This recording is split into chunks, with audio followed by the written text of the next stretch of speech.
Let's look at the new features and changes that Microsoft is rolling out on Windows 11 build 26300.8493 and the experimental channel of the Windows Insider program. These changes are part of version 25H2, but they will become part of version 26H2 when the new version releases later this year. Okay, first, let's talk about the new taskbar, because Microsoft is introducing significant changes. The company is finally adding support for repositioning the taskbar on Windows 11. And we can find those settings in the taskbar page.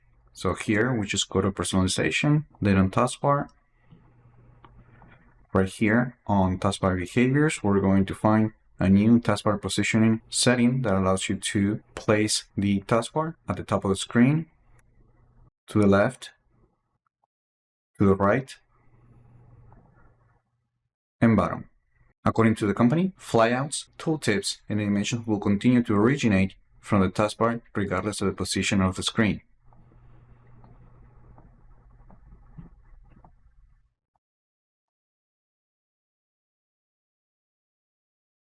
The majority of the existing customization features, including smaller taskbar buttons and never combined the taskbar button option, also works across supported layouts. However, Microsoft notes that some experiences are still in development. Features such as touch gestures, the search box, and Ask Copilot integration are not fully optimized for alternate layouts. In addition, the auto hide feature and the touch optimized taskbar are currently unsupported in the new positions. The company is also introducing a smaller taskbar mode designed to free up additional screen space, particularly on compact laptops and tablets. The feature reduces both taskbar height and icon size while keeping core elements like start, search, and system tray properties scale and align. So there is not a new setting. Instead, we have to use the existing show smaller taskbar button, but now in addition to making the buttons smaller, this option will make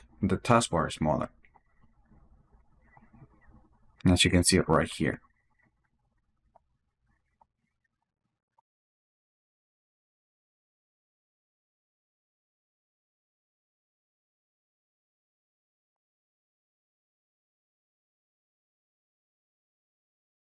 Microsoft says that it's working on additional improvements on the taskbar customization settings to simplify resizing and layout adjustments, but those will be released in future updates. Now, let me know in the comments what you think about the improvements for resizing and repositioning the taskbar on your computer. In my case, I'm excited that Microsoft is taking a new direction and making the taskbar more customizable for users. I personally don't use the taskbar at the top or the sides, but I've been hearing for the longest time that users wanted to have these options. Now, one thing that I want to see change is the ability to actually drag the taskbar to the edge of the screen in order to change the position, which was something that we were able to do in the past, but now we can't. The only way to change the position is by using these settings. Also, if you move the taskbar to the top, notifications will still appear in the bottom right corner. And in this particular case, I think it will make more sense just to have the notifications toast appear at the top right. This preview also refines the widgets experience, making it less distracting and better aligned with user preferences. One of the most noticeable changes is a visual update to the taskbar badging. As you can see right here, instead of a traditional red indicator, badge notifications will now adopt the current system accent color, helping to reduce the sense of urgency while maintaining visibility for updates. The change applies to users with the taskbar badging enabled and is designed to make notifications feel more integrated with the overall system personalization settings. The development team is also experimenting with more adaptive approach to widgets behavior based on user engagement. In this model, highly engaged users will continue to receive the current experience tuned to their use patterns, while users who interact less frequently with widgets may see a quieter default state, including reduce or disable taskbar badging similar to the out-of-box experience. Windows Search is also getting a few changes. For example, now when actually doing a search, the assistant will prioritize apps and files rather than web suggestions. Those will appear underneath apps and files results. The company says that these adjustments are part of the ongoing improvements to search relevance, with additional refinements planned for future releases to further improve the accuracy and result prioritization. Windows 11 build 26300.8493 is also rolling out a unified donut-style spinner design across key Windows 11 system flows, including boot, logon, restart, shutdown, and Windows Update. The change replaces the legacy loading indicator with modern, consistent visual language that aligns with the current design of Windows 11. So let me just sign out so you can see the new spinner. Is this one right here.